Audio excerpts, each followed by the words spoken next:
নমস্কার, আমার হেসেলে গল্পতে আপনাদের সবাইকে স্বাগত। আমি আবার চলে এসেছি। আজ তৈরি করব চিকেন স্টু। তো কি সবজি লাগছে?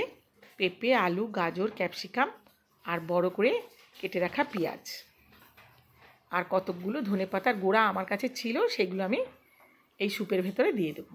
এই ধনেপাতার গোড়াগুলো দিলে খুব ভালো সেন্ট হবে। কিছু রসুন আছে, রসুনটা একটু বেশি দেবেন, তাহলে খেতে ভালো লাগবে। আদা, কাঁচা লঙ্কা থেতো করা।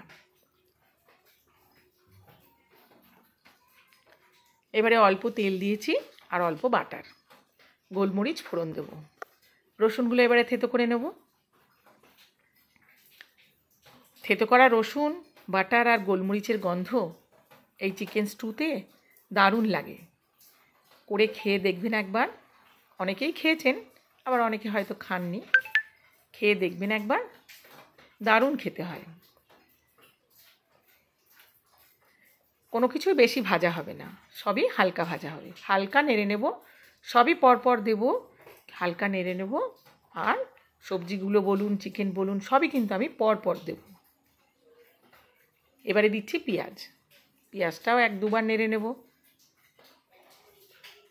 আমি খাবো ভাতের সাথে, আপনারা রুটির সাথেও খেতে পারেন, বাটার দিয়ে ব্রেড তৈরি করেও খেতে পারেন।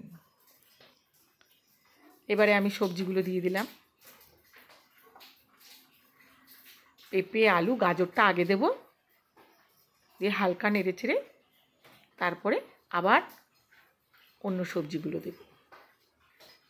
তার আগে দেব চিকেন। কিন্তু নুন দিয়ে দিলাম, নুনটা তো দিতেই হবে। নুন না দিলে ভালো মজবে না আনাজগুলো, তাই না? এবারে কাশ্মীরি লঙ্কা। দেখুন সবজির গাগুলো সব কিন্তু সাদা সাদা আছে, কোনো কিছু কিন্তু ভাজা হয়নি সেইভাবে। এবারে চিকেনগুলো দিয়ে দিলাম। এগুলো দিয়ে এবারে একটু হালকা নেড়ে আমি ঢাকা দিয়ে দেব। সবাই কে কোথা থেকে দেখছেন আমাকে কমেন্টে জানাবেন, তাহলে আমার খুব ভালো লাগবে।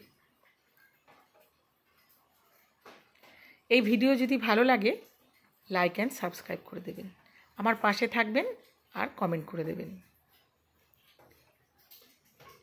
বিনস আছে, বড় বড় করে কেটে রাখা টমেটো আছে, সেগুলোও দিয়ে দিলাম। দিয়ে আবারও নেড়ে চেড়ে এটাকে কিন্তু ঢাকা দিয়ে দিতে হবে।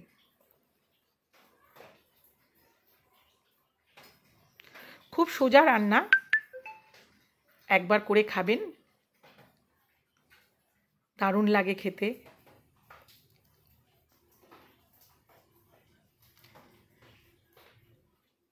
এবারে আমি গরম জল দেব। তার আগে ক্যাপসিকাম আর ধনেপাতার গোড়াগুলো দিয়ে দিই, দিয়ে একটু নেড়ে চেড়ে গরম জল দিয়ে দেবো। আর এই যে ছোট গোল আলুগুলো দেখছেন না, দিয়েছি। এই আলুগুলো খেতে আমার খুব ভালো লাগে, তাই আমি দিয়েছি। বড় আলুর সাথে দু একটা আমি ছোট আলু দিয়েছি, আমার খুব প্রিয় এই ছোট আলু।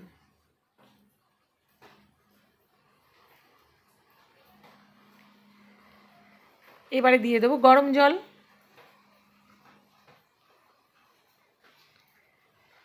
আমাদের সবাই অনেকটা ঝোল খেতে ভালোবাসে, তাই আমি অনেকটা পরিমাণে জল দিলাম।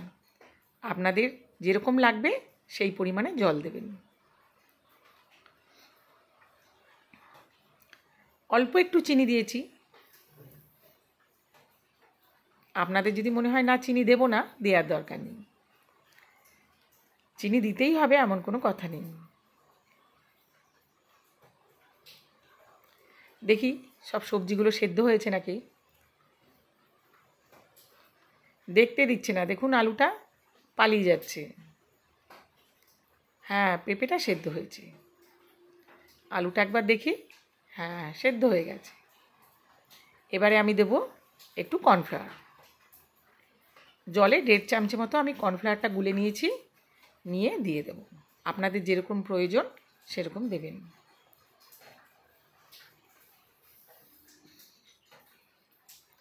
কর্নফ্লাওয়ারটা দিলে ঝোলটা একটু মোটা হয় অতটা পাতলা থাকে না, খেতেও ভালো লাগে। অবশিষ্ট যা ছিল সবই দিয়ে দিলাম আমি। এবারে দিয়ে দিচ্ছি 2 কাঁচা লঙ্কা, ধনেপাতা, চিলি ফ্লেক্স, গোলমরিচ আর একটু বাটার। শেষে এইগুলো না দিলে, বাটার, গোলমরিচ, ধনেপাতা আর কাঁচা লঙ্কা না দিলে এর স্বাদ গন্ধ ভালো আসবে না। শেষে কিন্তু এগুলো আপনাকে দিতেই হবে। দিয়ে একটু ঢাকা দিয়ে দিতে হবে যাতে গন্ধটা ভেতরে থাকে।